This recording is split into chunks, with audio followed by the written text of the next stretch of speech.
Көңіл-күйлеріңіз қалай? Ал енді сол көңіл-күйлеріңізді білу мақсатында және өздеріңіздің қоғамдағы рөлдеріңіздің қаншалықты екенін білу мақсатында және қабілеттеріңізді анықтау мақсатында қазір мен кіммін деген тренинг өткіземіз. Ал енді қазір мен кіммін деген тренингті жасаймыз. Бұл жерге сіздер өздеріңіздің қоғамдағы рөлдеріңізді жазу арқылы бір минуттың ішінде бірнеше сіздің кім екеніңізге жауап бересіздер. Яғни мен адаммын, мен студент деген сияқты тез-тез бір минутта жалғастырыңыз. Өте көп шексіз жазыңыз. Мен кіммін? Сіздердің өздеріңіздің қоғамдағы рөлдеріңізді анықтайтын бір бірден тұратын бірнеше сөз жазасыздар. Яғни мен адаммын, мен студент, тағы кімсіз? Жаз, соның барлығын жаз.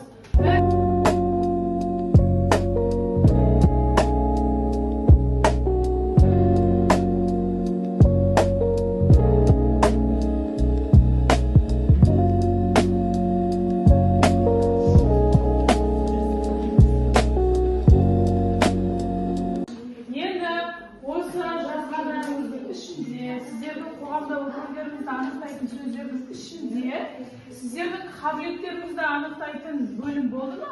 Қабілеттеріңізді анықтайтын сөз болды ма? Мысалы, мен тігіншімін, мен видеоны әдемі жасай аламын, немесе мен математикпін, мен аудармашымын деген сияқты қабілеттеріңізді анықтайтын бөлім болды ма? Болды. Ал ғалым қандай болды? Қабілетіңізге қатысты. Болашақ мұғалім. Менде тура сөйтіп жазайын.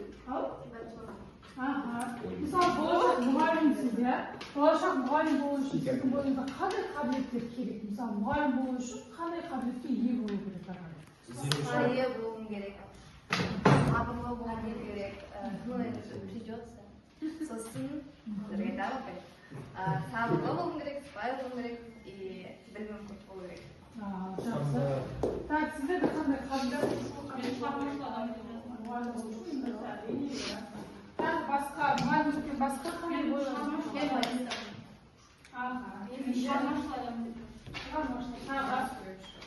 Суретші?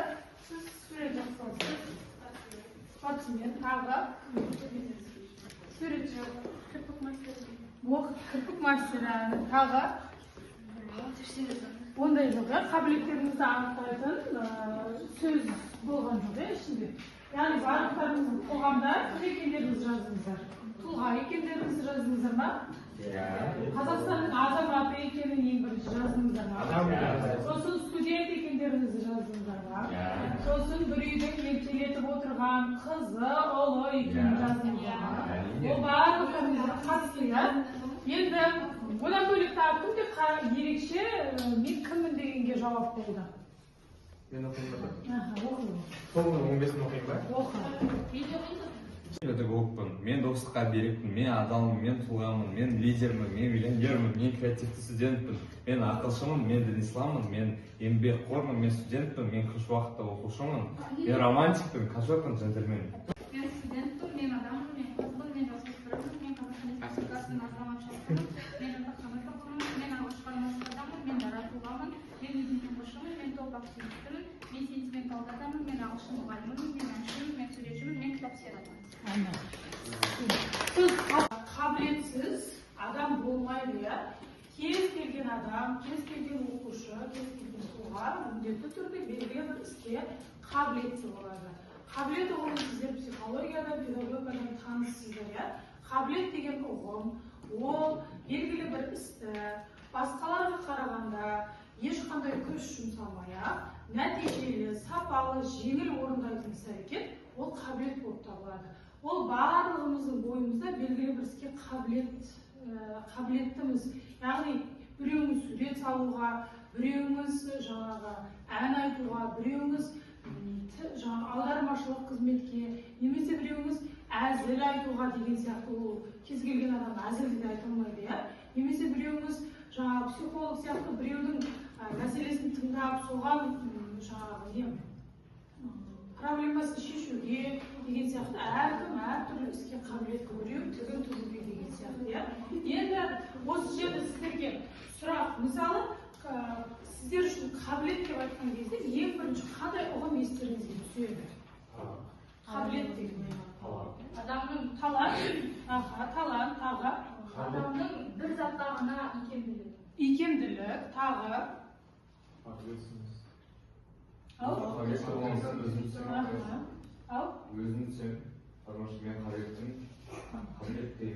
қабілет дегенмен ассоциация ислам, ал енді қабілет пен таланттың екеуінің айырмашылығы бар ма?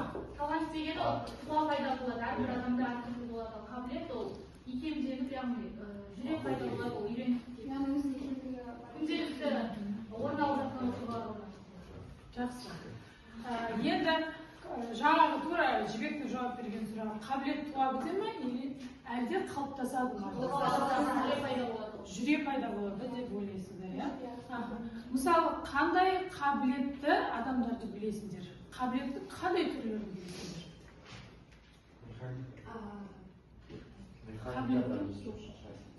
Қандай түрлерін білесіңдер? Өнер, қолөнер, жөндейтін, иә, ол да әрине қабілет. Біздің тақырыбымыз. Енді қабілет деген ол тек оқу үлгерімімен шектелмейді. Жаңағы оқушы қабілетті болды деген сөз, ол барлық сабақтан, барлық саладан жақсы біледі, жақсы меңгерген оқушы деген ұғымды білдірмейді. Яғни оқушы бір сабақтан қабілетті болуы мүмкін, бір салаға қабілеті болуы мүмкін, керісінше басқа бір салаға ол қабілеті төмендеу болуы мүмкін.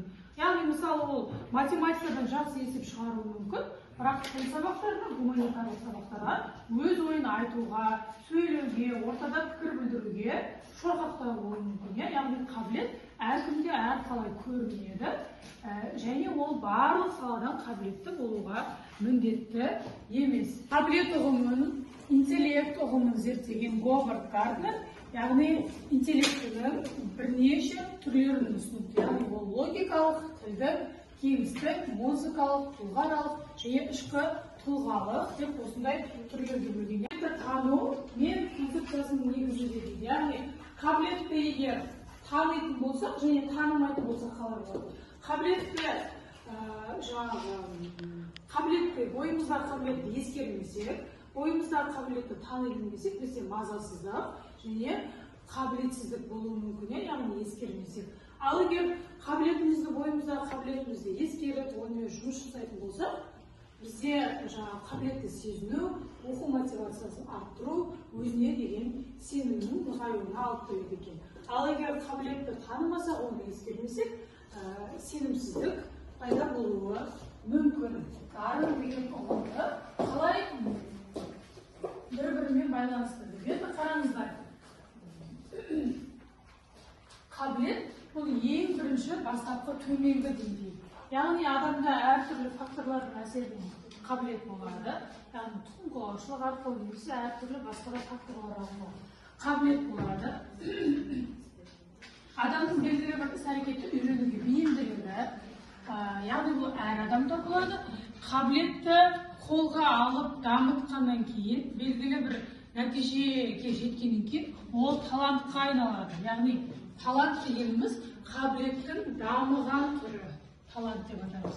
Енді таланттан кейін ең жоғары деңгей ол дарындылық деңгейі. Яғни бұл жерде дарындылықта бір немесе бірнеше қабілеттің ұштасуы, байланысуы, немесе белгілі бір қоғамда жаңағы шығармашылықтың жоғары деңгейіне жетуі, яғни бұл дарындылық деп аталады. Дарындылық яғни қабілеттің де таланттың да ең жоғары деңгейі екен.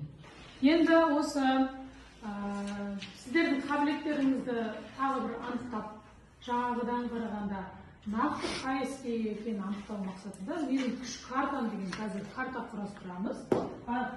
Ислам қарғарай барлығына бір-біріне жібер.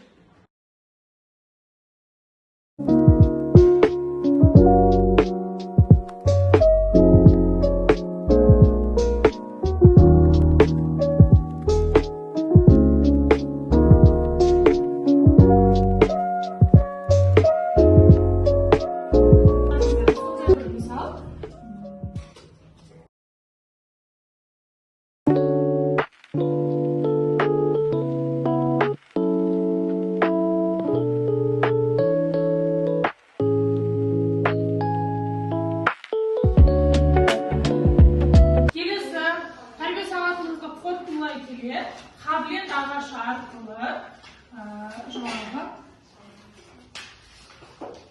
яғни бұл жердегі қабілет ағашындағы төмендегі оның тамыры менің қызығушылықтарым, оның діні менің қабілеттерім, ал жапырақтары менің жетістіктерім, ал жемісі алмалар ол менің болашақ мақсаттарым. Кел ислам бір-біріне келіп мына жерге отыр.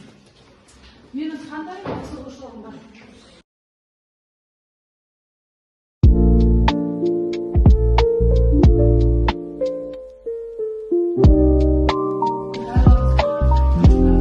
Мамандықтарыңызға жауапкершілікпен қарап, мамандықтарыңызды ары қарай тіл үйренуге, жақсы мұғалім болуға, шебер мұғалім болуға бағыттайтын қабілеттеріңізді ары қарай шыңдауға кеңес беремін және соған тілек білдіремін. Жақсы ма?